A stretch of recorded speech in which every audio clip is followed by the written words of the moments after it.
Antes do vídeo de hoje, um recado rápido do patrocinador Amino. Amino é um app de mídia social que permite criar e participar de comunidades sobre quase qualquer assunto. Isso inclui true crime, histórias em quadrinhos, K-pop, creepypasta e muito mais. Recentemente, o Amino lançou o Stories, permitindo aos usuários criar vídeos narrativos curtos. Criminally Listed produz conteúdo exclusivo para Stories do Amino. Na primeira história, relatamos o assassinato de Derek Robbie em 1984. A única coisa mais chocante do que o assassinato de Derek é a identidade da pessoa que o matou. Assista essa história apenas no app Amino. O Amino é gratuito para baixar e está disponível para iOS e Android. Você pode encontrar a história no nosso perfil seguindo o link na descrição abaixo deste vídeo, ou pode procurar nosso perfil no aplicativo Amino. Nosso nome de usuário é Criminally Listed. Não esqueça de nos seguir e ativar as notificações, pois teremos mais histórias em breve.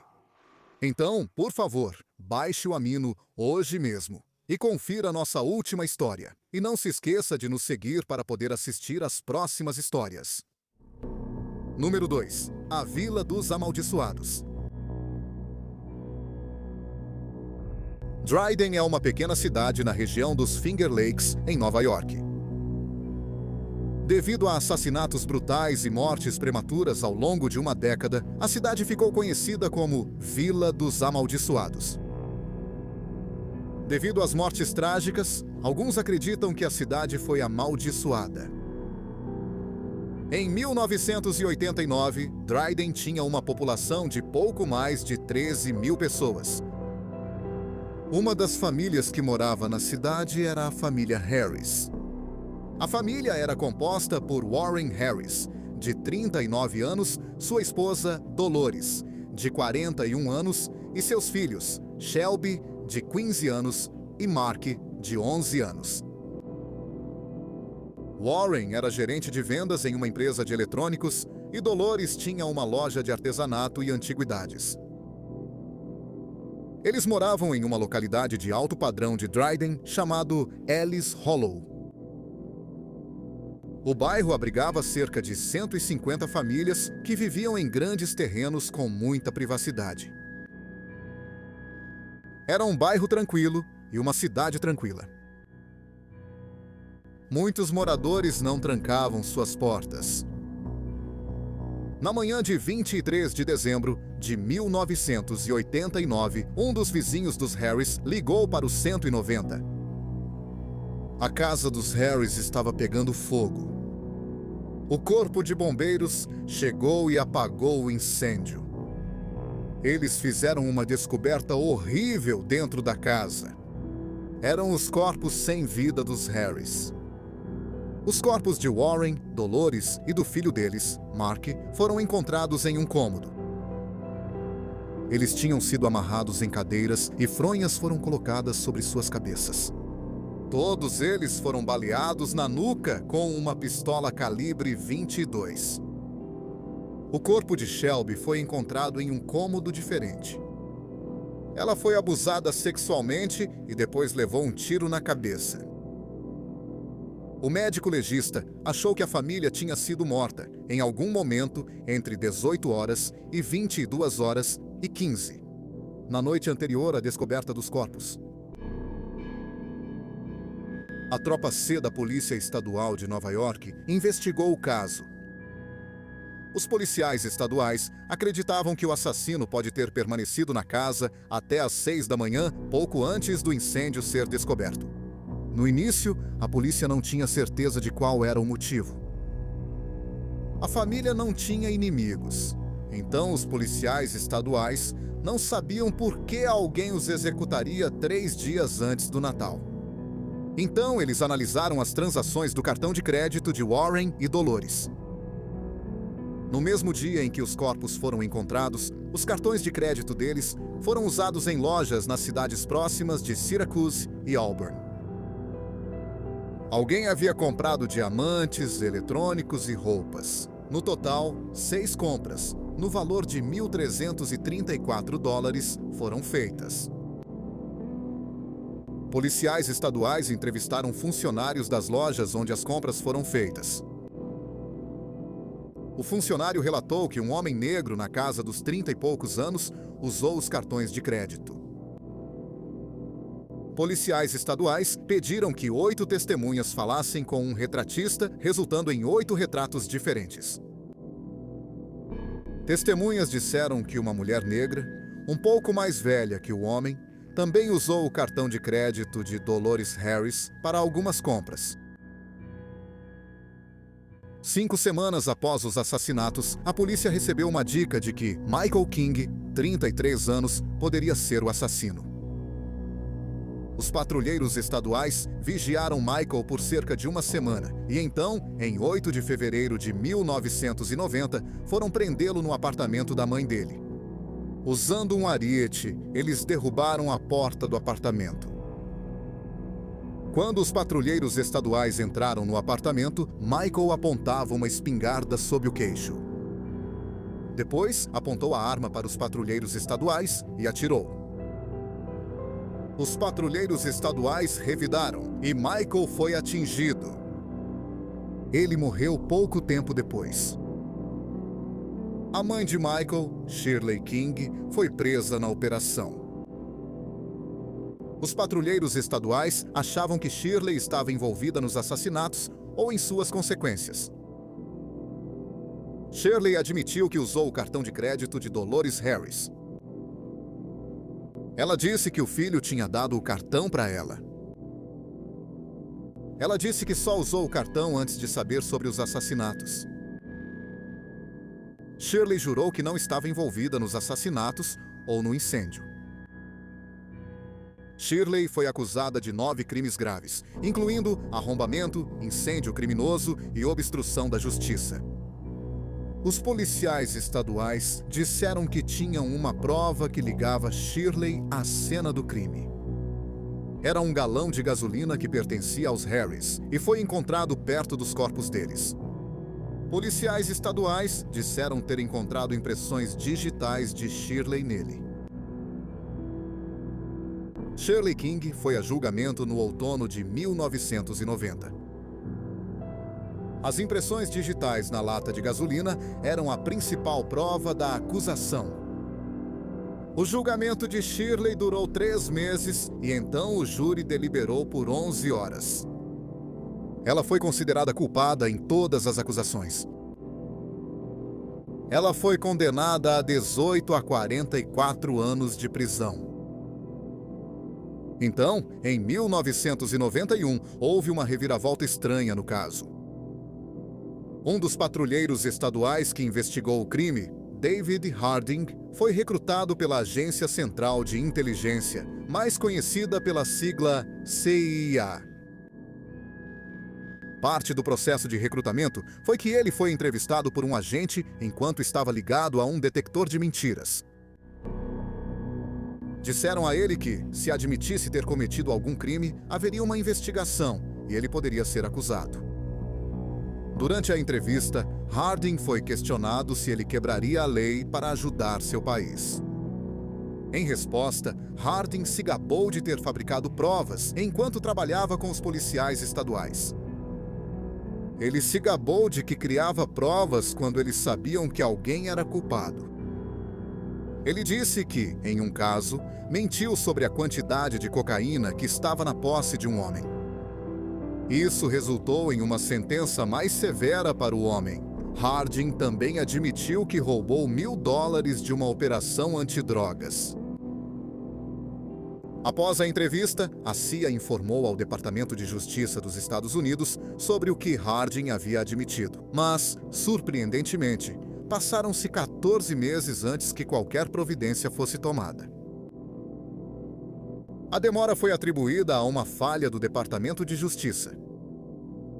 No início de 1992, o Departamento de Justiça começou a investigar a Tropa C.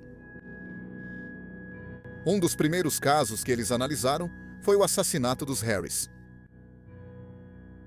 Descobriu-se que Harding retirou digitais do local de trabalho de Shirley King e anexou-as a um cartão de evidências. Em seguida, afirmou que as digitais estavam no galão de gasolina. Em agosto de 1992, o advogado de Shirley entrou com uma petição para anular sua condenação. O pedido foi aceito e ela recebeu um novo julgamento. Ela foi liberada sob fiança enquanto aguardava seu julgamento. Como ela já havia passado 2 anos e meio na prisão por causa de provas falsas, o promotor decidiu não processá-la. Shirley se mudou para Nova Jersey depois que foi libertada e então processou o estado de Nova York por 500 milhões de dólares. Ela conseguiu um acordo de 250 mil dólares. A investigação na Tropa C levou 4 anos. Milhares de casos foram revisados. O Departamento de Justiça identificou 36 casos de impressões digitais plantadas e outros 10 possivelmente comprometidos. O Departamento de Justiça acreditava que pelo menos 6 policiais haviam fabricado provas. 5 deles acabaram cumprindo pena de prisão e um foi absolvido. David Harding, cujas confissões à CIA deram início à investigação, foi condenado a 4 a 12 anos de prisão. Quando David Harding foi questionado sobre por que se gabou de fabricar as provas, ele explicou que estava sendo recrutado para a unidade antiterrorismo. Ele disse que lhe disseram: "Não queremos nenhum coroinha ou menino de altar, e não queremos nenhum escoteiro." O escândalo da Tropa C foi o maior escândalo da história da Polícia Estadual de Nova York. A suposta maldição de Dryden atacou novamente cerca de 3 anos e meio após os assassinatos da família Harris. No início dos anos 1990, Paul Jackson, que cresceu em Dryden, estava morando na Virgínia. Foi lá que ele conheceu Colleen Mumma. Eles namoraram por 1 ano e meio e depois se mudaram para um parque de trailers em Dryden. Em julho de 1993, Mumma terminou com Jackson. Mumma passou a levar seus pertences do trailer para um apartamento na mesma rua. Ela levou seus pertences em idas esporádicas durante julho e início de agosto. Jackson estava esperando que ele e Mumma fossem voltar a ficar juntos. Ele queria se casar com Mumma e começar uma família. Mas então, na primeira semana de agosto, Mumma contou algo para Jackson que ele não queria ouvir. Ela estava namorando outra pessoa. Era o amigo em comum deles, Scott Hume, de 26 anos. Hume morava no mesmo parque de trailers que Jackson e Mumma. Hume frequentemente fazia churrascos e tomava bebidas com Jackson e Mumma. Jackson ficou devastado com a notícia. No dia 14 de agosto de 1993, Paul Jackson, que tinha 26 anos, foi ao apartamento de Mumma. A porta estava destrancada, então ele entrou no apartamento. Ele encontrou Hume e Mumma dormindo no sofá. Jackson pegou uma faca de açougueiro e esfaqueou Hume uma vez no peito. Então, com a faca na mão, ele fugiu do apartamento, entrou no carro e foi embora.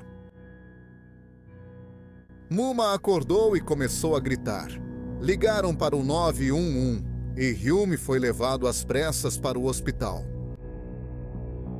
Mas, infelizmente, pouco depois de chegar ao hospital, Scott Hume, de 26 anos, foi declarado morto. Cerca de 1 hora após o esfaqueamento, Jackson se entregou. Ele foi acusado de homicídio doloso em 2º grau, homicídio culposo em 2º grau e homicídio culposo em 1º grau. Ele foi a julgamento em fevereiro de 1994 e se declarou inocente. Ele disse que só queria machucar Hume e que não tinha intenção de matá-lo. Ele foi considerado culpado de homicídio doloso de 2º grau e homicídio culposo de 1º grau, mas inocente de homicídio doloso intencional de 2º grau. Ele foi condenado a 15 anos à prisão perpétua. O próximo capítulo, da suposta maldição, começou a se desenrolar 10 meses após o julgamento de Paulo Jackson. A família Starr morava em Cortlandville, que é um município nos arredores de Dryden. No final de 1994, Stephen Starr tinha 42 anos. Ele lecionava para a 6ª série na escola primária de Dryden e treinava o time de futebol americano da escola secundária de Dryden. Ele era casado com uma mulher chamada Judith e eles tinham 3 filhas. Amy e Amber, que eram gêmeas, tinham 17 anos e Tiffany tinha 15 anos. As 3 meninas estudavam na Dryden High e eram populares. Todas eram líderes de torcida. No outono de 1994, Amber começou a namorar Jonathan P. Merchant, de 20 anos. Eles namoraram por alguns meses e então Amber terminou. Merchant queria desesperadamente reatar com Amber, mas suas tentativas de reconciliação logo se transformaram em perseguição. Então, logo após o Natal de 1994, Merchant ameaçou matar o novo namorado de Amber. Quando Merchant fez a ameaça, o pai de Amber, Stephen, estava fora da cidade participando de um torneio de basquete. No dia 27 de dezembro, Amber e sua mãe, Judy, foram ao escritório do xerife e registraram um pedido de medida protetiva contra Merchant. Merchant foi preso naquele dia. Ele foi solto no dia seguinte após sua família pagar fiança de $500. Horas depois de ser liberado, Merchant ligou e ameaçou Amber. Judy voltou ao escritório do xerife e pediu para que um policial vigiasse a casa deles. O escritório do xerife enviou um policial para ficar em frente à casa deles. Um policial também vigiou a casa da família no dia 29 de dezembro. Mas quando o turno dele acabou, ele foi embora e ninguém o substituiu. Mais tarde, naquela mesma noite, Stephen voltou para casa do seu torneio de basquete e foi dormir. Várias horas depois, no início da manhã de 30 de dezembro, Merchant se aproximou da porta dos fundos da casa da família. Usando uma espingarda calibre 20, ele atirou na fechadura da porta e entrou na casa da família Starr. Ele foi diretamente para o quarto de Amy. Stephen foi proteger sua filha e Merchant atirou nele 2 vezes. O resto da família Starr conseguiu sair da casa em segurança e correu para a casa de um vizinho. Stephen saiu de casa e dirigiu até o cemitério. 3 anos antes, Merchant estava no ensino médio e namorava uma colega de escola. Enquanto eles namoravam, a namorada dele tirou a própria vida. Merchant foi até o túmulo dela e tirou a própria vida, atirando na própria cabeça. Stephen Starr, de 2 anos de idade, foi levado às pressas para o hospital, mas infelizmente morreu devido aos ferimentos. A família dele o considera um herói que morreu protegendo todos. Outra família que foi devastada pela suposta maldição foi a família Pace. Billy e Scott Pace estudaram na Dryden High. Ambos os garotos eram populares e eram atletas de destaque. Ambos jogavam no time de futebol americano da Dryden High e Stephen Starr era o treinador deles. Na primavera de 1995, Billy se formou na Dryden High. No dia 20 de agosto de 1995, ele estava em um carro que bateu em uma placa na rodovia. Billy Pace, que tinha 19 anos, morreu no acidente. No dia 10 de setembro de 1996, pouco mais de 1 ano após a morte de Billy, o irmão de Billy, Scott, foi ao treino de futebol americano. Após o treino, ele pegou carona para a casa da namorada. Enquanto eles estavam dirigindo, uma caminhonete entrou de ré na estrada, na frente deles, e a caminhonete em que Scott estava colidiu com ela. Scott, que tinha 17 anos, não sobreviveu à colisão. 2 semanas depois da morte de Scott, a cidade sofreu outra perda horrível. Na primeira semana de setembro de 1996, Robert Bergman, de 29 anos, sua esposa e suas 2 filhas se mudaram para uma casa que acabaram de comprar em Dryden. Bergman era o supervisor da oficina de recondicionamento em uma concessionária de carros em Dryden. Na manhã de 14 de setembro de 1996, Bergman foi trabalhar. Outro funcionário da concessionária era Edward Bailey, de 28 anos. Bergman não era o supervisor direto de Bailey. Eles nem sequer trabalhavam no mesmo departamento. Mas, supostamente, Bergman mandava em Bailey e o repreendia de vez em quando. Bailey não gostava da maneira como Bergman o tratava e já havia reclamado com um supervisor. Na manhã de 14 de setembro de 1996, Bailey e Bergman tiveram uma discussão. Bailey foi para casa e pegou sua espingarda calibre 20. Ele voltou para a concessionária e matou Robert Bergman, de 29 anos, a tiros. Depois de matar o marido e pai de 2 filhos, Bailey foi contar para um colega de trabalho e a polícia foi chamada. Bailey foi preso e acusado de homicídio em 2º grau. Ele foi a julgamento em fevereiro de 1997.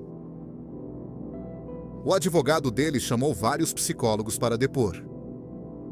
Todos disseram que Bailey tinha um transtorno de personalidade.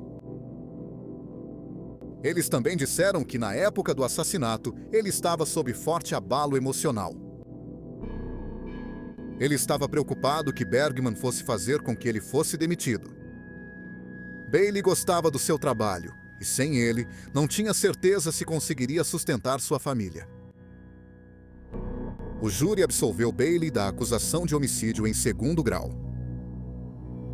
Mas eles o consideraram culpado de homicídio voluntário em 1º grau. Ele foi condenado a 12 anos e meio, a 25 anos de prisão. Enquanto tudo isso acontecia, a família Starr estava fazendo o possível para seguir em frente com suas vidas. Amber e Amy se formaram na Dryden High e se mudaram para fazer faculdade. Tiffany se tornou a líder da equipe de líderes de torcida da Dryden High. O time de líderes de torcida era uma grande fonte de orgulho para a cidade. Eles venceram o campeonato de líderes de torcida por 12 anos seguidos. No dia 11 de outubro de 1996, o Colégio Dryden teve um jogo de futebol americano. Foi um jogo carregado de emoção, porque apenas 3 semanas antes, o colega de equipe deles, Scott Pace, morreu em um acidente de carro. As líderes de torcida tiveram problemas ao fazer as coreografias. 2 colegas de equipe delas, Jennifer Baldock e Sarah Haney, ambas com 16 anos, não apareceram para o jogo. O restante do time de líderes de torcida se preocupou, já que nenhuma das 2 nunca tinha faltado a um jogo. Mal sabem elas, mas a polícia foi chamada à casa de Sarah Haney. Os pais de Sarah estavam fora da cidade e na noite anterior ao jogo, Jennifer dormiu na casa deles. Alguns familiares de Sarah foram ver como ela estava e ficaram perturbados com o que encontraram no banheiro. Claramente tinha havido uma luta. A cortina do chuveiro tinha sido arrancada e o porta-sabonete do chuveiro estava quebrado. As roupas de líder de torcida de Sarah e Jennifer estavam na casa, mas as garotas não foram encontradas em lugar nenhum. A polícia descobriu que o carro dos Haney estava desaparecido. Ele foi encontrado abandonado a cerca de 6 quilômetros da casa dos Haney. A polícia arrombou o porta-malas e achou provas de que as garotas estiveram lá. Uma das primeiras pessoas que a polícia entrevistou foi um homem que morava ao lado dos Haney, John Andrews, de 31 anos.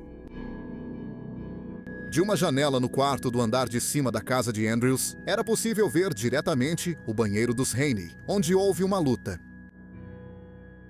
Andrews havia servido na Força Aérea e tinha sido destacado para a Alemanha. Enquanto estava destacado lá, ele atacou 2 mulheres enquanto usavam uma máscara de esqui.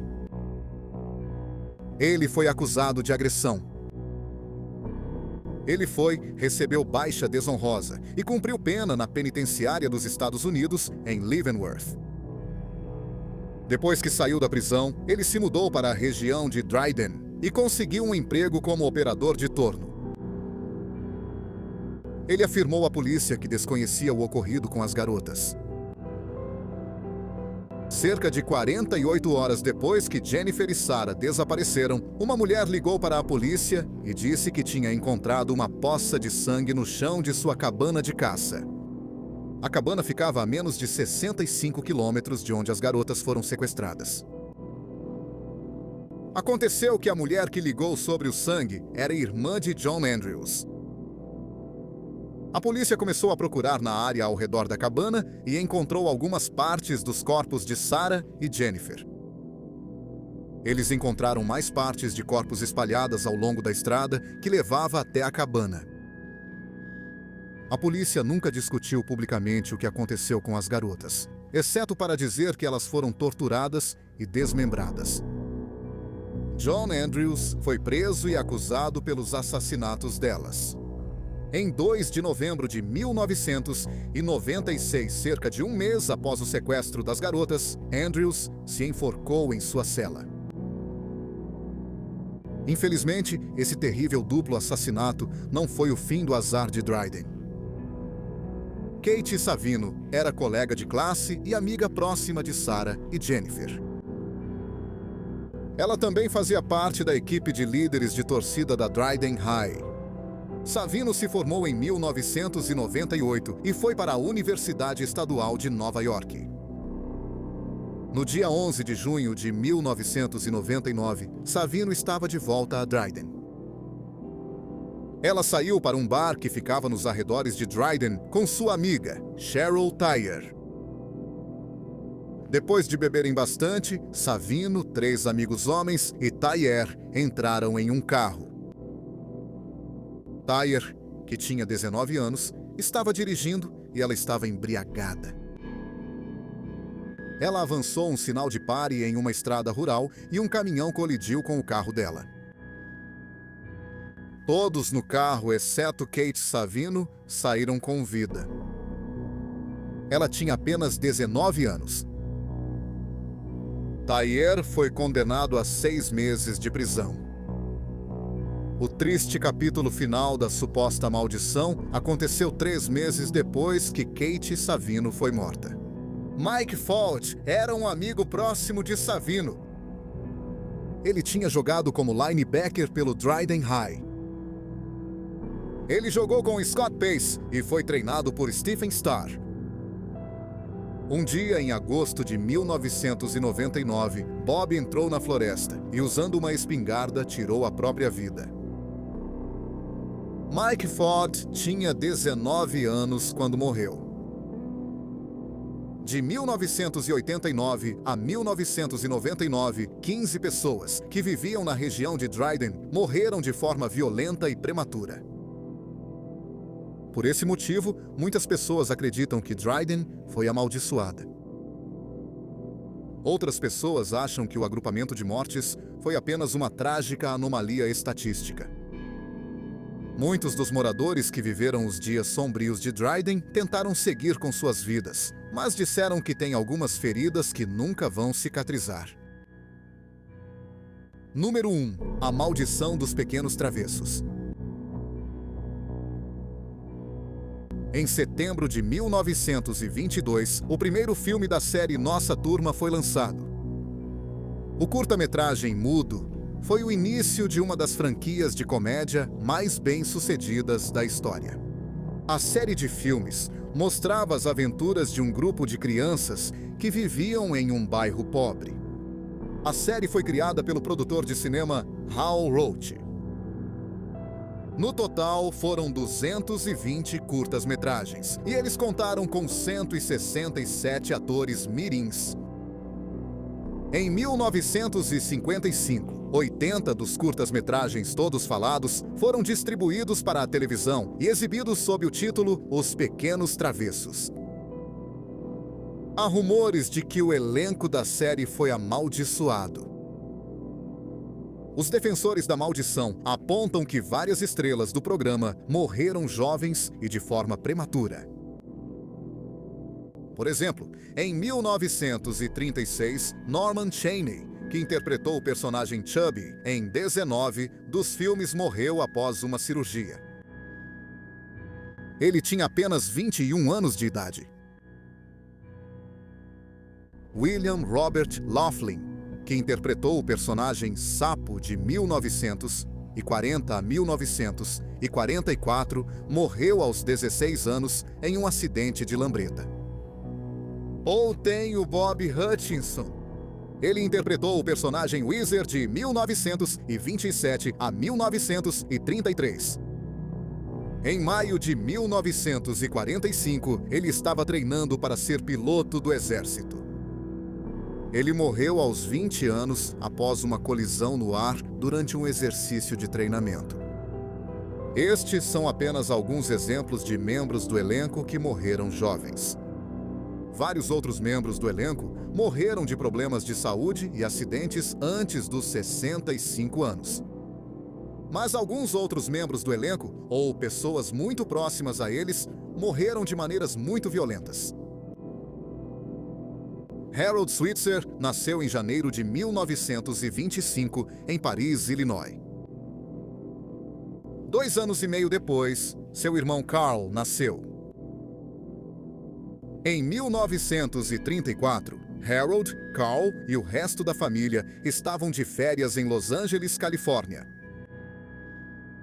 Enquanto estavam de férias, eles visitaram os estúdios Hal Roach, que lançaram as carreiras de Will Rogers e Laurel e Hardy.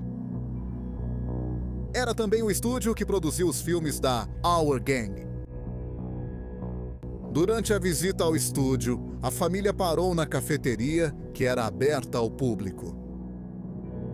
Na cafeteria, Harold e Carl começaram a cantar e dançar. O criador de Our Gang, Hal Roach, os viu se apresentando e ficou impressionado. Ofereceu papéis para os dois nos filmes da Our Gang. Para os filmes da Our Gang, Harold recebeu os apelidos de Cara de Pau e Magro. O personagem de Carl foi chamado de Alfalfa. Harold e Carl apareceram pela primeira vez no curta-metragem Sorte de Principiante, que foi lançado em fevereiro de 1935. Alfalfa provou ser o favorito dos fãs e se tornou um dos personagens principais da série. Quase 85 anos após sua estreia, Alfalfa é o personagem mais reconhecido dos Pequenos Travessos. Ele é conhecido pelo seu topete e por cantar desafinado. Haroldo não teve tanto sucesso e acabou se tornando um personagem secundário. Haroldo apareceu em mais de 30 filmes de Our Gang. Depois que ele saiu da série, em 1940, ele se manteve afastado da indústria cinematográfica. Carl participou do dobro de filmes que seu irmão, mas também deixou a série em 1940, aos 12 anos de idade. Ao contrário de seu irmão, Carl continuou trabalhando como ator, mas teve dificuldades para conseguir papéis. O problema era que, como ele era tão famoso por ser alfafa, acabou sendo escalado sempre para o mesmo tipo de papel. Quando ele conseguia um papel, geralmente era um papel pequeno. Depois de anos tentando sem sucesso conseguir trabalho fixo na indústria do cinema, ele tentou conseguir papéis em programas de TV, mas, mais uma vez, não teve muita sorte. Quando adulto, Carl trabalhou em vários empregos de meio período porque sua atuação não gerava renda suficiente. Além disso, ele não recebeu nenhum pagamento residual pelo seu trabalho em Our Gang. Em 1954, quando Carl tinha 27 anos, ele saiu em um encontro às cegas com uma mulher chamada Deanta Collingwood. Eles se casaram 3 meses depois. Em meados da década de 1950, Carl ainda estava tendo dificuldades para encontrar trabalho como ator, então decidiu parar de seguir essa carreira. Em 1955, Carl e Deanta se mudaram para a fazenda da família de Deanta em Pretty Prairie, Wisconsin. Na época, Deanta estava grávida. Carl disse aos amigos que planejava ser fazendeiro. Mas Carl não tinha nenhuma experiência trabalhando em uma fazenda e achou o trabalho muito difícil. Não muito tempo depois de se mudarem, Deanta deu à luz um filho. Em 1957, Carl e Deanta se divorciaram e Carl voltou para a região de Los Angeles. Em 1958, Carl conseguiu um papel coadjuvante no filme Acorrentados, que tinha Sidney Poitier e Tony Curtis como protagonistas. Carl terminou de filmar suas cenas no início de 1959. Enquanto buscava um novo papel, Carl trabalhou em 2 empregos de meio período. Ele era barman e trabalhava para seu padrinho, o lendário cantor e ator Roy Rogers. Rogers era dono de um negócio que levava celebridades para caçar ursos. Carl trabalhava como guia nas expedições de caça. Para caçar ursos, Carl pegou emprestado o cachorro de seu amigo Moses Stills. Mas não muito tempo depois que Carl pegou o cachorro, ele fugiu. Carl colocou cartazes oferecendo uma recompensa pela devolução do cachorro. Alguns dias depois que o cachorro fugiu, um homem ligou para Carl e disse que tinha encontrado o cachorro. Carl pediu ao homem que levasse o cachorro ao bar onde trabalhava. Ele pagou $35 para o homem e deu a ele $15 em bebidas. Algumas semanas se passaram e Carl estava sem dinheiro. Ao mesmo tempo em que Carl estava passando por dificuldades financeiras, os filmes de Our Gang estavam sendo exibidos na televisão sob o título Os Batutinhas. O programa era imensamente popular e Alfafa era um dos personagens mais famosos da televisão. O programa estava gerando milhões de dólares em receita. Mas Carl não viu nenhum desse dinheiro, porque ele não tinha direito contratual a nenhum tipo de residual. Nas semanas após Carl recuperar o cachorro, ele bebeu muito. Ele também começou a pensar que, mesmo sendo ele quem perdeu o cachorro, Moses ainda deveria ter pago a recompensa para recuperar o cachorro.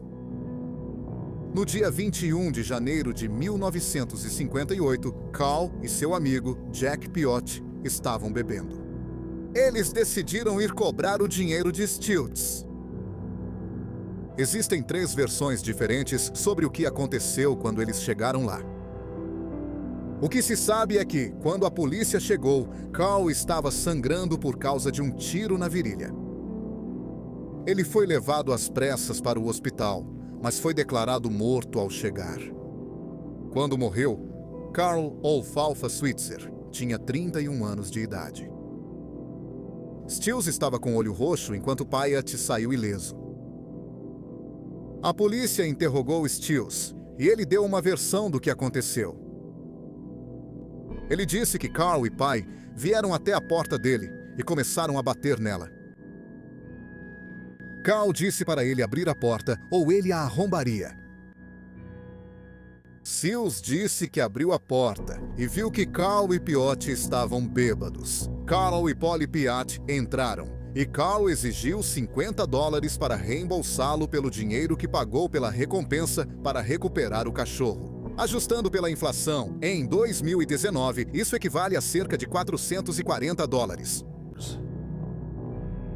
Steele relatou que começaram a discutir, e Piatti o atingiu na cabeça com um relógio de vidro em cúpula. Steele disse que foi assim que ficou com o olho roxo. Steele disse que foi até uma cômoda e tirou um revólver calibre .38 de uma gaveta. Seals disse que ele e Carl lutaram pela arma e ela disparou. A bala foi para o teto e ninguém se feriu. Seals disse que Carl conseguiu pegar a arma, mas ele conseguiu recuperá-la. Stills afirmou que Carl então puxou uma faca, que ele descreveu como uma canivete. Silt disse que Carl jogou a faca nele, e então ele disparou o tiro fatal. Seals afirmou que agiu em legítima defesa. A polícia encontrou um canivete no chão, na área onde Carl caiu devido ao ferimento.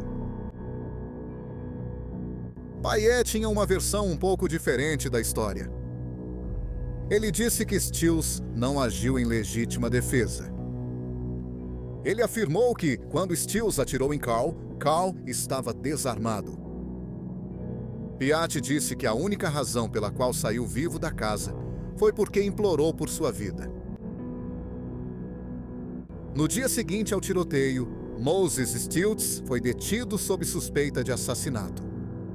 4 dias depois, ele testemunhou diante do júri do legista e contou sua versão do que aconteceu na noite em que Carl morreu. O júri decidiu que ele agiu em legítima defesa e as acusações contra ele foram retiradas. Carl Switzer morreu no mesmo dia que o famoso diretor Cecil B. DeMille. Como resultado, a morte de Carl recebeu pouca atenção na mídia. As pessoas acreditam que isso é apenas mais uma prova de que o elenco de Os Batutinhas era amaldiçoado. 42 anos após a morte de Carl, uma terceira versão do que aconteceu na noite em que ele morreu surgiu. Em 2001, um homem de 56 anos, chamado Tom Corrigan, foi entrevistado por um repórter de uma agência de notícias. Tom é filho do ator e dublê Ray Crash Corrigan. O padrasto dele era Moses Stills. Tom disse ao repórter que estava na casa na noite em que Carl foi morto. Ele afirmou que Carl foi assassinado e que seu padrasto não agiu em legítima defesa. Ele disse que Carl bateu na porta deles e disse que era da Western Union. Tom disse que seu padrasto reconheceu instantaneamente a voz de Carl. Tom disse que Stills foi e pegou sua arma. Então Stills deixou Carl entrar na casa e eles lutaram pela arma. A arma disparou e a bala entrou no teto. Tom disse que foi atingido na perna por um pedaço de gesso do teto. Após o primeiro tiro, Tom disse que suas irmãs correram até a casa do vizinho pedir ajuda. Tom disse que começou a sair de casa sozinho. Tom disse que quando Carl viu que ele estava ferido, percebeu a gravidade da situação e disse a Piotr que eles deveriam ir embora. Tom disse ao repórter que, enquanto saía de casa, ouviu um segundo tiro. Ele se virou e viu Carl desabar contra a parede no corredor. Ao lado dele havia um canivete fechado. Tom disse que foi a primeira vez que viu o canivete. Ele achou que o canivete poderia ter caído do bolso de Carl quando ele se encostou na parede. Tom disse que Stills então virou a arma em direção a Payet. Piotr implorou por sua vida. A mãe de Tom, Rhea Corrigan, se colocou entre eles e Pi conseguiu sair da casa ileso. Depois que o artigo foi publicado, Tom foi entrevistado por um policial e lhe perguntaram se ele testemunharia diante do júri do legista.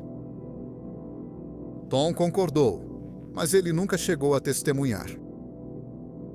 Se Moses Stills matou Carl, já era tarde demais para enfrentar a justiça. Moisés havia morrido em maio de 1983, aos 62 anos de idade.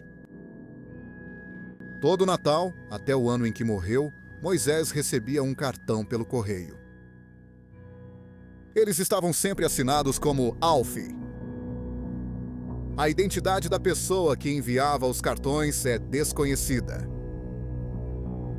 O irmão de Carl, Harold Switzer, também não escapou da suposta maldição. Quando Harold tinha cerca de 40 anos, era dono de uma lavanderia com Michael Easel. Às vezes, o relacionamento deles era turbulento e eles discutiam.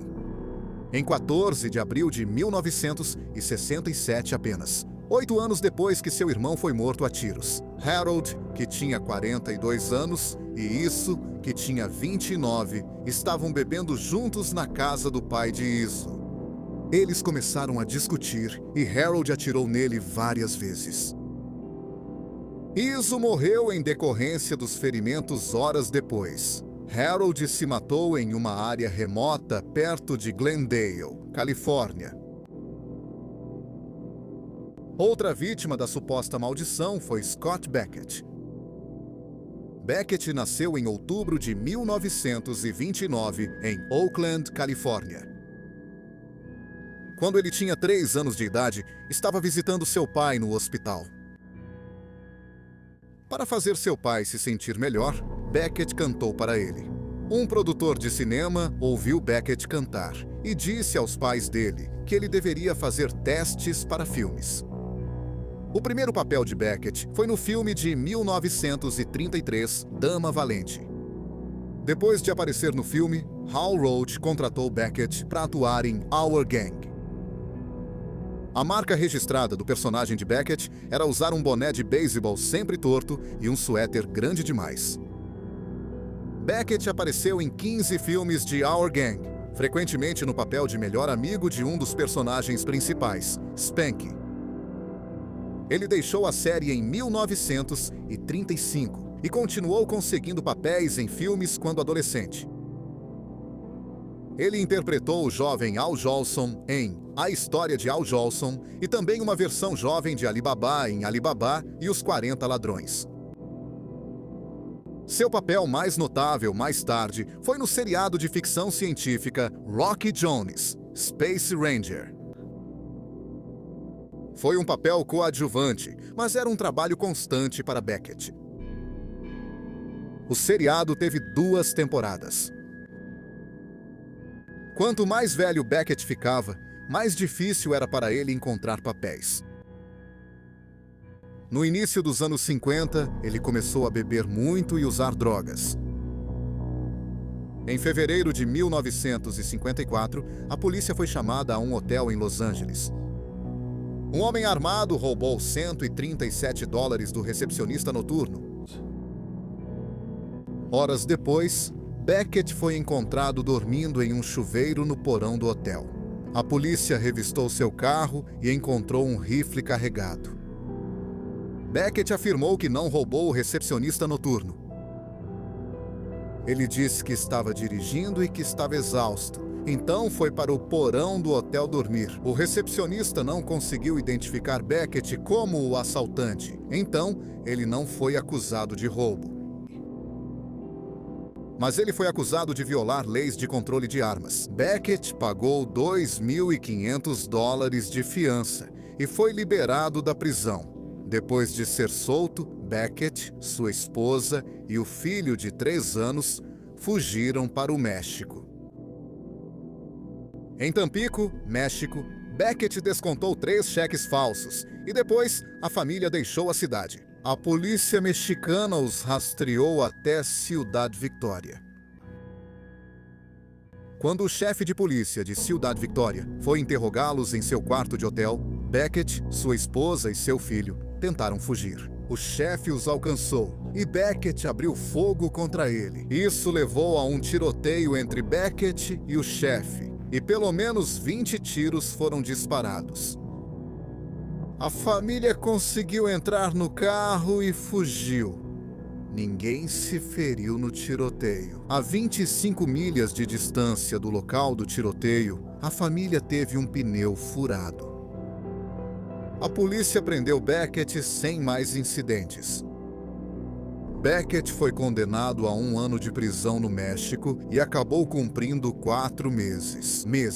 Ele então voltou para Los Angeles e recebeu liberdade condicional pela acusação de porte de arma. No verão de 1964, Begg teve uma discussão com sua enteada de 14 anos, Susan. Begg queria usar o telefone e Susan não deixou.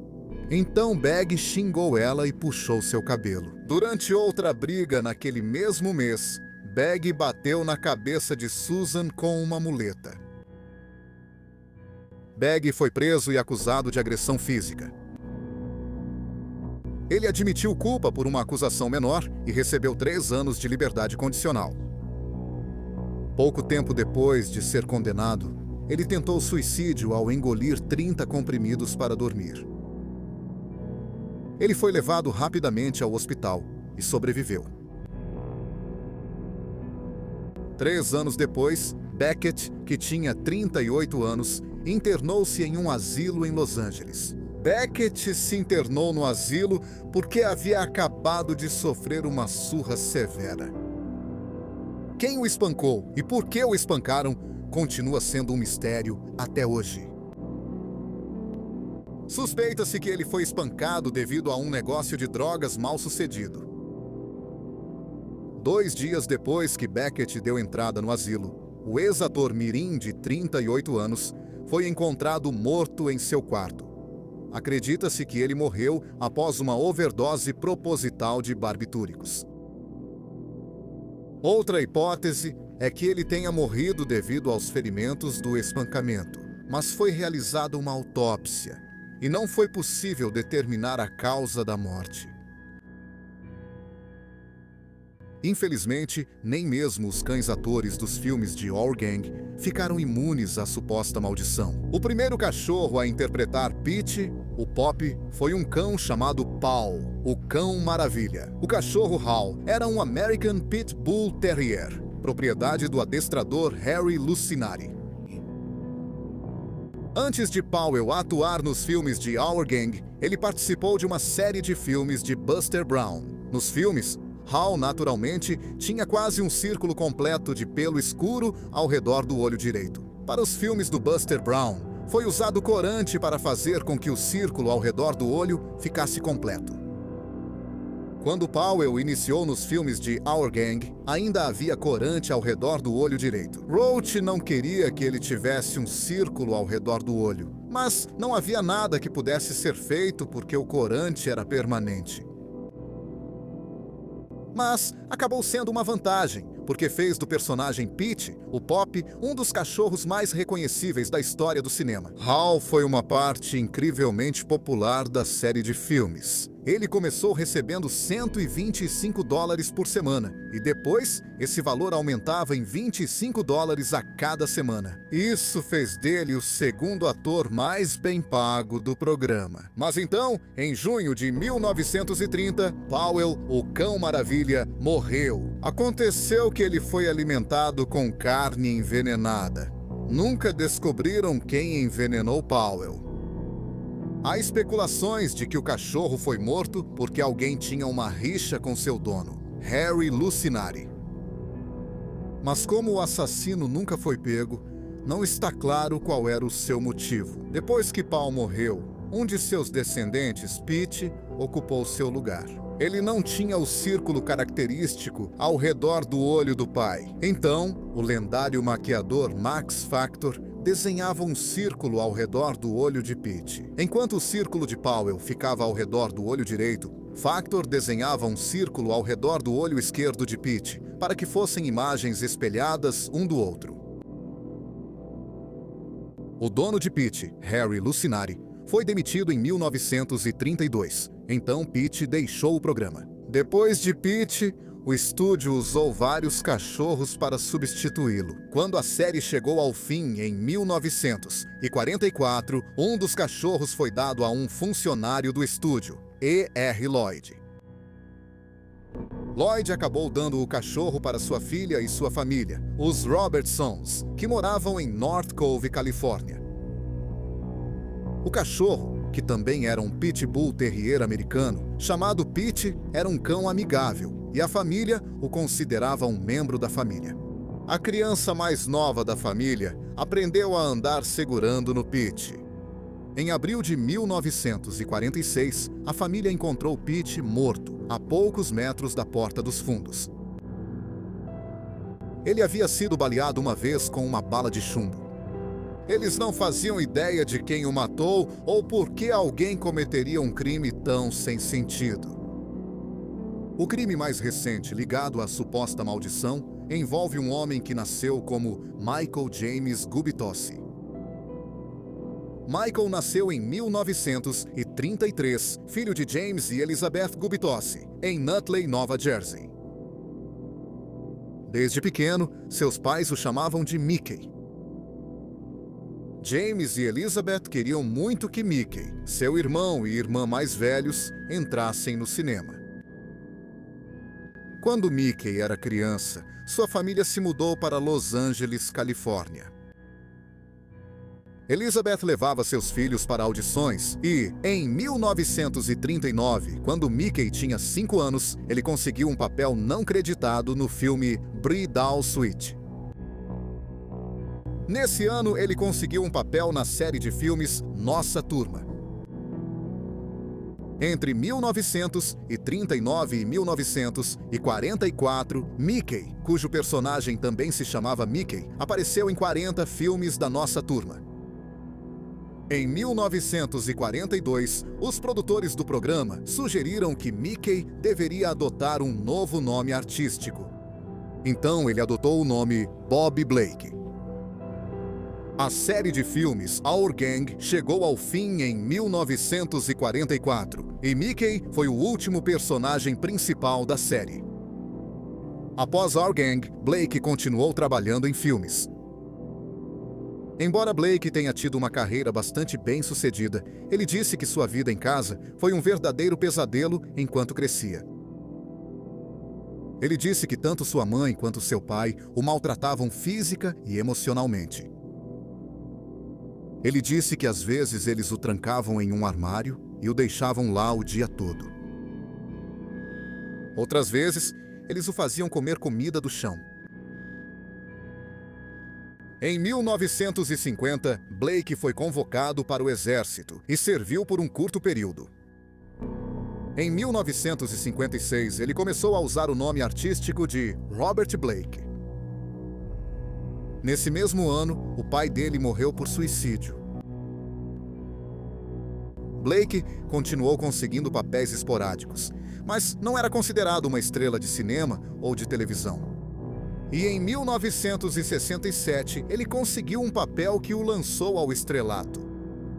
Estava interpretando o assassino em massa da vida real, Harry Smith, na adaptação de A Sangue Frio, de Truman Capote. A Sangue Frio é amplamente considerado o primeiro livro de true crime já escrito. O livro e o filme são sobre os assassinatos dos 4 membros da família Clutter, que foram mortos em 15 de novembro de 1959 em sua casa em Holcomb, Kansas. Perry Smith e seu parceiro, Richard Hickok, foram presos, condenados e executados pelo crime. O filme foi um sucesso, e isso levou a mais papéis para Blake. Em 1975, o programa de televisão Baretta estreou na ABC. Blake estrelou o programa como Tony Beretta, um detetive à paisana, durão e de fala direta, com uma calopsita de estimação chamada Fred. Ele frequentemente usava bordões, incluindo: "Se você não aguenta o castigo, não cometa o crime." O programa fez sucesso e, em 1975, Blake ganhou um Emmy pelo papel.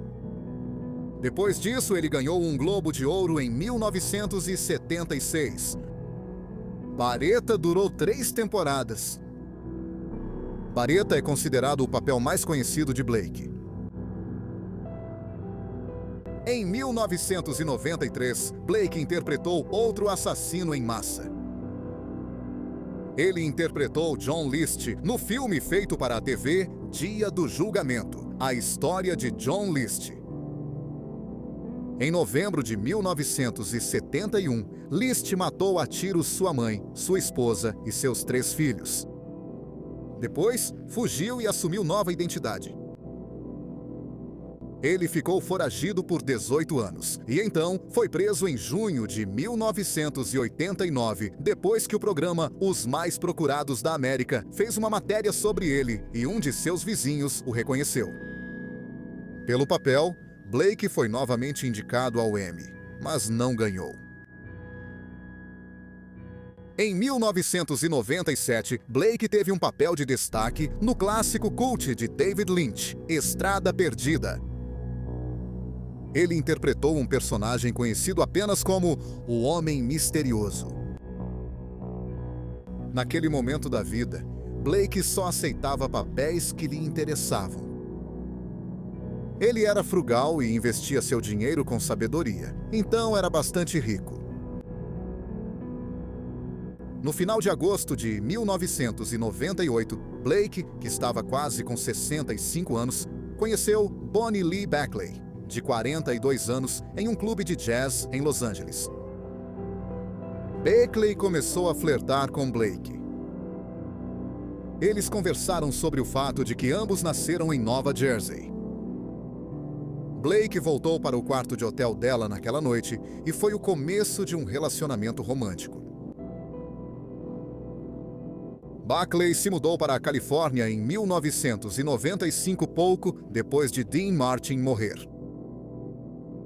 Antes de se mudar para lá, Bakley morava em Memphis, Tennessee. Ela fazia viagens frequentes para Los Angeles porque estava perseguindo Dean Martin. Ela esperava se tornar amante de Martin e depois herdar todo o dinheiro dele. Mas o mais longe que ela chegou com Martin foi tirar uma foto com ele. Durante sua viagem a Los Angeles, ela se apaixonou pela cidade, então se mudou para lá. Bakley foi descrita como uma vigarista e ladra.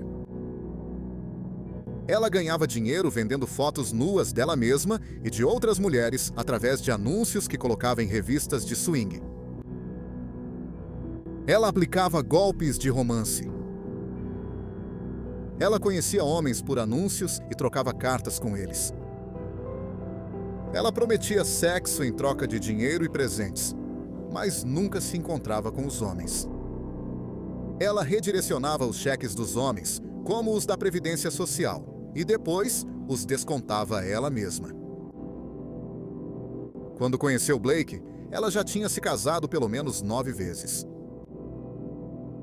Muitas vezes ela se casava com os homens porque eles eram ricos ou tinham um grande seguro de vida. O maior sonho de Bakley era casar com uma celebridade. Isso a levou a perseguir Dean Martin. Quando Bakley conheceu Blake, ela estava atrás de outro homem, Christian Brando. Christian era filho dos atores Marlon Brando e Anna Kashifa. Em maio de 1990, Christian matou a tiros o namorado de sua meia-irmã na casa de seu pai, na Mulholland Drive. Christian se declarou culpado de homicídio culposo e foi libertado da prisão em 1996, após cumprir cerca de 5 anos de pena. Bakley contou aos amigos que às vezes Christian tinha delírios paranoicos. Durante 1998 e no início de 1999, Bakley tomou um medicamento para fertilidade e teve relações sexuais sem proteção, tanto com Christian quanto com Blake. No final do verão de 1999, ela estava grávida. Por causa das datas, ela tinha certeza de que o bebê era de Blake e disse a ele que ele seria pai. Blake foi claro ao dizer que não queria que ela seguisse com a gravidez. Bakley recusou-se a considerar interromper a gravidez. Ser engravidada por uma celebridade era exatamente o que ela queria. Ela também disse a Christian Brando que ele era o pai, mesmo sabendo que isso não era possível. Em 2 de junho de 2000, Blakely deu à luz uma filha. Ela a chamou de Christian Shannon Brando. Blakely lhe deu esse nome, mesmo sabendo que o bebê era de Blake. A maioria que viu o bebê dizia que ela era filha de Blake pela semelhança. Blakely deu à luz no Arkansas porque, na época, ela estava cumprindo um período de liberdade condicional lá. Em fevereiro de 1996, pouco depois de se mudar para a Califórnia, ela estava dirigindo pelo Arkansas e foi parada por avançar um sinal de pare. A polícia pediu um documento de identidade e 7 carteiras de motorista com nomes falsos diferentes caíram da bolsa dela.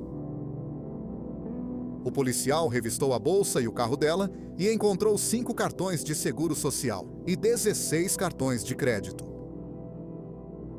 Todos tinham nomes diferentes. Blakely foi presa e foi a julgamento 17 meses depois. Em fevereiro de 1998, ela foi condenada a 3 anos de liberdade condicional. Um dos termos da sua liberdade condicional era que ela não deveria sair do Arkansas. A única exceção era que ela podia ir a Memphis, Tennessee, para ver seus 3 filhos. Mas Blakely não seguiu as regras da sua liberdade condicional e viajava com frequência para a Califórnia. Ela estava em liberdade condicional quando conheceu Christian Brando e Robert Blake.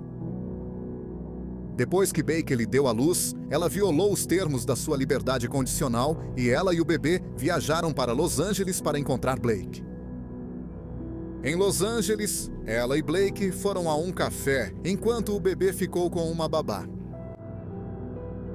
Enquanto eles comiam, 2 policiais apareceram para prender Blakely por violar os termos da sua liberdade condicional.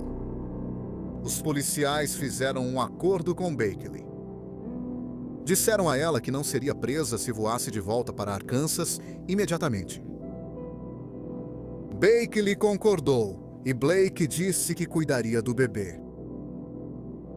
O agente de condicional de Blakely não sabia que ela não estava em Arkansas. Além disso, os policiais que ameaçaram prendê-la não eram policiais de verdade. Eles eram apenas atores. Tudo foi armado pelo Blake para conseguir o bebê. Blakely ameaçou acusar Blake de sequestro. Isso preocupou Blake, então ele perguntou a Blakely como garantir que ela não fosse a polícia. Blakely disse que queria se casar. Blake concordou, e eles se casaram em uma cerimônia privada em novembro de 2000. 6 meses depois, ela terminou seu período de liberdade condicional e se mudou para a casa de hóspedes na propriedade de Blake. Mesmo estando casados, eles nunca moraram na mesma casa. O nome do bebê foi mudado para Rose Lenore Sophia Blake. Em 4 de maio de 2001, várias semanas depois que Blakely se mudou para a casa de hóspedes de Blake, Blake a convidou para sair para jantar. Ela concordou e eles foram a um dos restaurantes favoritos de Blake. Era um restaurante italiano que tinha um prato com o nome de Blake. Após comerem, caminharam até o carro de Blake, estacionado a meia quadra do restaurante. 20 minutos após saírem do restaurante, Blake bateu nas portas das casas próximas ao carro estacionado. Blake gritava que sua esposa havia sido baleada. Um homem atendeu a porta e ligou para o 911. As equipes de emergência encontraram Bonnie Lee Blakely, de 44 anos, morrendo com 2 ferimentos de bala. Ela estava no banco do passageiro do carro de Blake. A janela dela estava parcialmente abaixada. Isso levou a polícia a pensar que ela foi morta enquanto estava sendo assaltada ou que conhecia o atirador. Ela estava viva quando os socorristas chegaram e foi levada rapidamente ao hospital. Mas ela foi declarada morta pouco depois de chegar ao hospital. A polícia levou Blake para a delegacia para interrogatório. Blake disse que, após o jantar, eles caminharam até o carro dele. Blake disse que carregava um revólver e afirmou que levava a arma para proteger Bakley. Ele afirmou que, devido aos crimes dela de enganar homens, acreditava que pessoas poderiam querer machucá-la. Blake disse que esqueceu seu revólver no restaurante e voltou para pegá-lo. Bakley ficou no carro. Blake disse que, quando voltou, encontrou Bakley baleado. A polícia achou a resposta de Blake e sua história bem estranhas.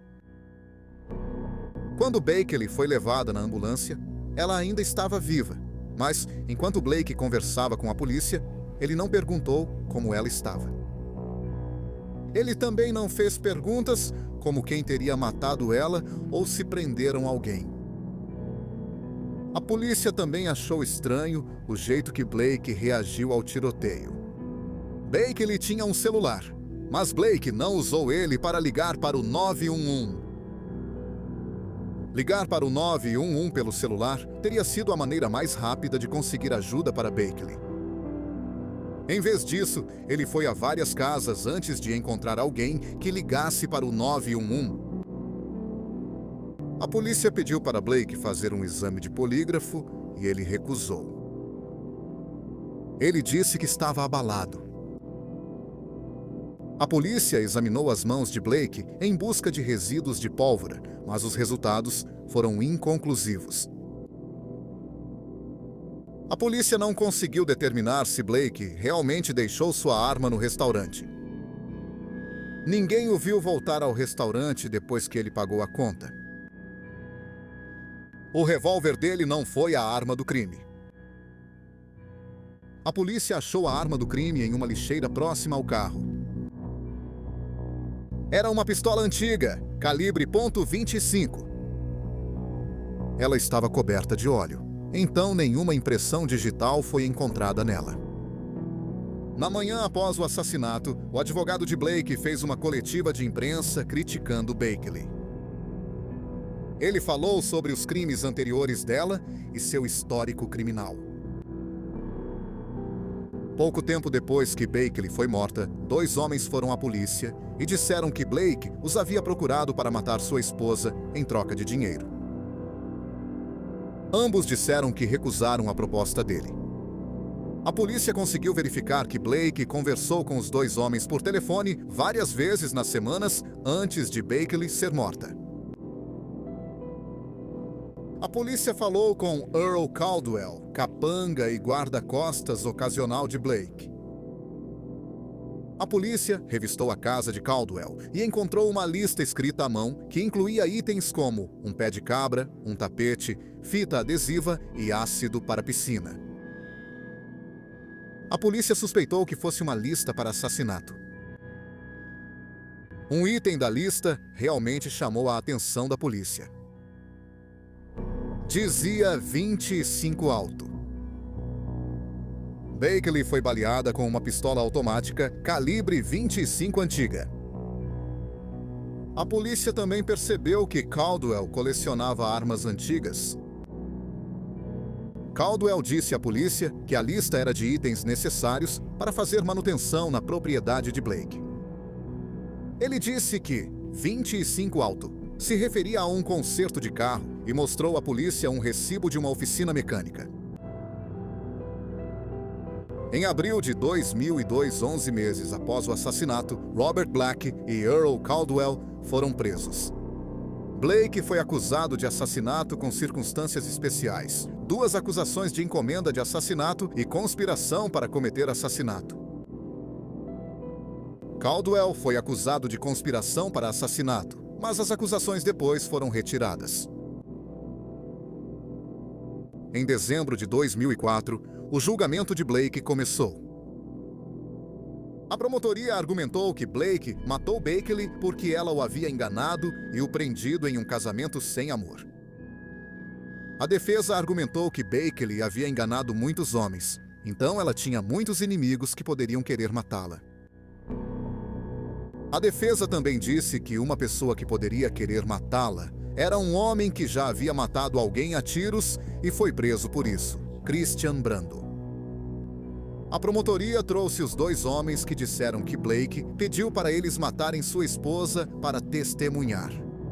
A defesa apresentou provas de que ambos os homens usavam drogas pesadas e tinham histórico de alucinações. A defesa também argumentou que o Departamento de Polícia de Los Angeles e o escritório do promotor ainda estavam chateados porque O.J. Simpson foi absolvido 8 anos antes. A absolvição constrangeu o Departamento de Polícia de Los Angeles e o escritório do promotor. Como resultado, eles queriam um processo de grande repercussão contra uma celebridade para se redimir. O julgamento durou 10 semanas. O júri deliberou por 35 horas. Robert Blake foi considerado inocente de assassinato e inocente em uma acusação de solicitação de assassinato. O júri ficou sem consenso sobre as outras acusações. As acusações foram depois arquivadas. Em uma coletiva de imprensa após o julgamento, o promotor fez algo raro e criticou o júri. Ele afirmou que os jurados eram estúpidos. Blake gastou quase 10 milhões de dólares em sua defesa. Muitas pessoas acham que Blake matou Blakely, ou pelo menos mandou matar ela, e que ele se safou porque era rico e famoso. Após o julgamento, os 3 filhos de Blakely de relacionamentos anteriores entraram com uma ação civil por morte injusta contra Blake. Meses depois de Blake ser absolvido do assassinato de Blakely, um júri o considerou financeiramente responsável pela morte dela. Ele foi condenado a pagar 30 milhões de dólares. O acordo depois foi reduzido para 15 milhões de dólares. Blake não teve nenhum papel em filmes ou na televisão desde Estrada Perdida, de 1998. Ele afirma que agora vive na pobreza. Com tantas tragédias ligadas à Our Gang e aos Batutinhas, as pessoas estão convencidas de que a maldição é real. Em 1973, o criador, Hal Roach, foi questionado se acreditava que a maldição era real. Ele disse que, naturalmente, alguns se meteram em encrenca ou tiveram azar. Foram esses que apareceram nas manchetes. Mas se você pegasse outras 176 crianças e acompanhasse todas elas ao longo de suas vidas, acredito que encontraria a mesma porcentagem delas tendo problemas mais tarde na vida. Muito obrigado por assistir. Espero que você tenha achado interessante. Se achou, por favor, deixe seu like e se inscreva para mais vídeos como este. E não se esqueça de acessar criminallylisted.com, onde você pode sugerir casos, comprar produtos e saber sobre podcasts exclusivos. Bem, isso é tudo por hoje. Mais uma vez, obrigado por assistir.